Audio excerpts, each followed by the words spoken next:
इस समय सुभाषपा के प्रवक्ता सुनील अरकवंशी हमारे साथ हैं। उनसे कुछ मुद्दों पर बात करेंगे। सर, इस समय उत्तर प्रदेश में चुनाव जो है, जो पंचायत चुनाव आने वाला है, इसको लेकर के कुछ आपके यहाँ ओम प्रकाश राजभर जी ने कही है, उसको लेकर क्या कहेंगे?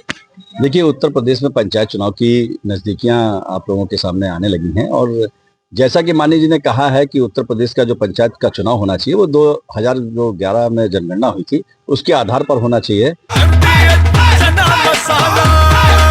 अब छोलिया हो या लोबिया, सफेद चने या काले चने, सब कुछ मजेदार बने।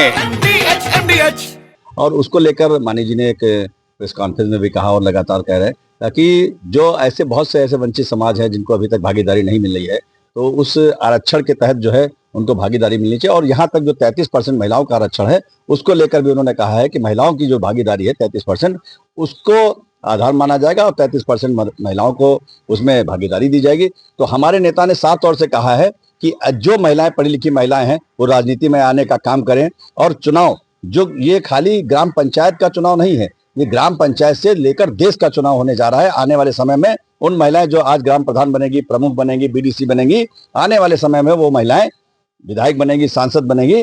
तो इसलिए उन लोगों ने कहा जो है ये 33% का आरक्षण इसमें लागू होगा, महिलाओं को वरीयता देने का काम किया है। और 2011 में जो जनगणना हुई थी, जो पिछले 2011 में पंचायत चुनाव को आरक्षण को मानकर किया गया था, इस बार भी वही लागू होने का था। अच्छा, पीडीए अखिलेश यादव लगातार कह रहे हैं कि पार्टी तोड़ देंगे, सुभाषपा पार्टी को तोड़ देंगे, उसके बहुत सारे विधायक हमारे साथ हैं, इसको लेकर क्या कहेंगे? देखिए, अखिलेश यादव जी को माननीय ओम प्रकाश राजभर जी ने खुला चैलेंज किया था। वो 2 दिन में तोड़ने की बात कर रहे थे कि हम 2 दिन में पार्टी तोड़ देंगे, और पार्टी तोड़ना तो दूर, वो पार्टी को छूने का भी काम नहीं कर पाए, क्योंकि माननीय नेताजी ने साफ कहा है कि आज पीडीए पीडीए तो आप चिल्लाते हो, मगर असली पीडीए कहाँ है? असली पीडीए माननीय अनुप्रिया पटेल जी, वो पीडीए से आती हैं। माननीय संजय निषाद जी, वो पीडीए से आते हैं। माननीय श्री ओम प्रकाश राजभर जी, वो पीडीए से आते हैं। माननीय जयंत चौधरी जी, सब तो पीडीए एनडीए में है। उनके पास कहाँ है? कौन सा ऐसा नेता है जो पीडीए का उनको चलाने का काम करे? उनका पीडीए जो है खाली उनकी पब्लिक अथॉरिटी डेवलपमेंट जो है अखिलेश जी ने बनाया है, वो उनके परिवार को लेकर चलाने का काम करा जा रहा है। ना कि आपने देखिए क्या जब सांसदी का टिकट देने की बात आती है, आजमगढ़ में अपने भाई को लड़ाते हैं, जब कन्नौज में चुनाव की बारी आती है तो खुद लड़ते हैं, जब इटावा में सफाई में लड़ाने की बारी आती है तो पत्नी को लड़ाने का काम करते हैं। तो कहाँ है पीडीए उनका? अगर पीडीए में लड़ाने की बात की होती तो सुनील अरकवंशी को लड़ाने का काम करते, माननीय ओम प्रकाश राजभर जी के लोगों को लड़ाने का काम करते, मगर नहीं।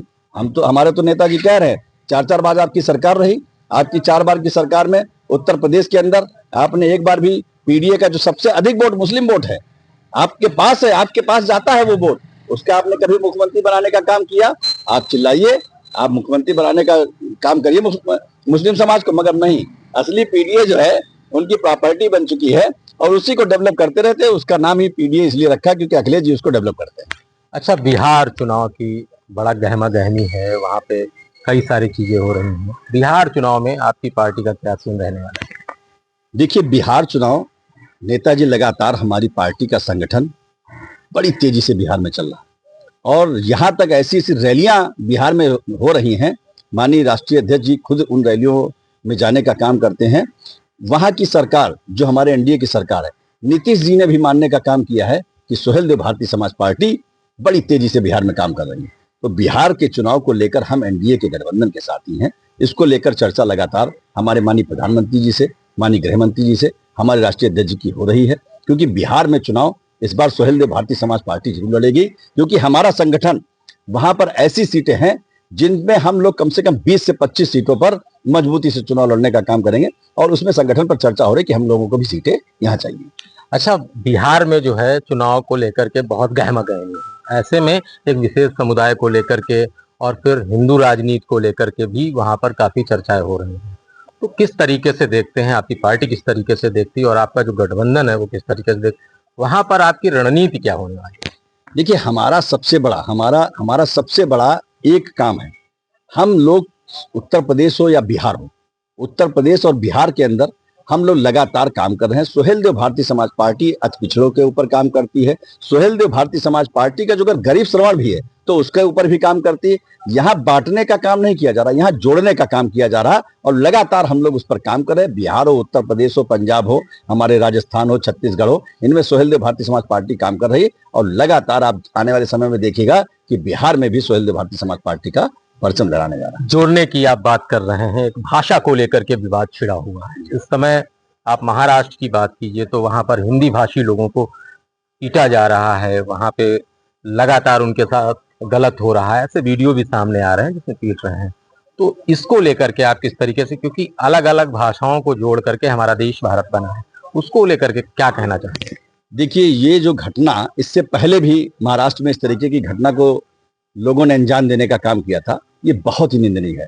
और जो इस तरीके की घटना को अंजाम दे रहे हैं, वो चाहे जितने बड़े लोग हों, चाहे जितने बड़े ओहदे पे समझने का काम करते हों, उनको मैं खुला चैलेंज देता हूं, उत्तर प्रदेश में आकर गुंडाई करने का काम करेंगे तो उत्तर प्रदेश की सरकार उनको या तो सलाखों के पीछे भेजने का काम करेगी, या उत्तर प्रदेश का काम आप खुद देख रहे हैं किस तरीके से कहां पर भेजने का काम किया जाता है। उत्तर प्रदेश के अंदर इस तरीके की गुंडे बर्दाश्त नहीं की। और उत्तर प्रदेश, जो हमारे उत्तर प्रदेश के या बिहार के साथियों के साथ इस तरीके की घटना की जा रही है, ये बर्दाश्त नहीं की जाएगी। आने वाले समय में ऐसे लोगों को चिन्हित कर रही है सरकार। चिन्हित करने के बाद जिस तरीके से उत्तर प्रदेश में कड़ी सजा दिलाने का काम किया जा रहा, वहां पर भी इसी तरीके का काम होगा। मगर जिस तरीके से आपने देखा कि लोगों को पीटा जा रहा है, अरे भाई, आपकी भाषा अच्छी बात है, हम आपकी भाषा को भी प्रणाम करते हैं, मगर ऐसा नहीं कि किसी की भाषा को किसी के इंसान के ऊपर थोपने का काम किया जाए, ये बहुत निंदनीय है। भाषा, सभी भाषा अपनी अपनी मातृभाषा होती है। अपनी अपनी क्षेत्र में जाने वाले लोग अपनी भाषाओं को बोलने का काम करते हैं, मगर किसी की भाषा थोपने से काम नहीं चलेगा। देश एक है, हम एक है, इस तरीके का नारा होना चाहिए। अगर इस तरीके का कृत्य कर रहे हैं तो वो बख्शे नहीं जाएंगे, बख्शे नहीं जाएंगे। हरदोई से कैमरा पर्सन अंशु धवन के साथ आदर्श त्रिपाठी, TV9 भारतवर्ष। दादी के हाथों का जादू और खुशबू से महकता घर, माँ की मुस्कुराहट और खाने की सुगंध, MDH गरम मसाला। क्योंकि हर रिश्ता है स्वाद से जुड़ा।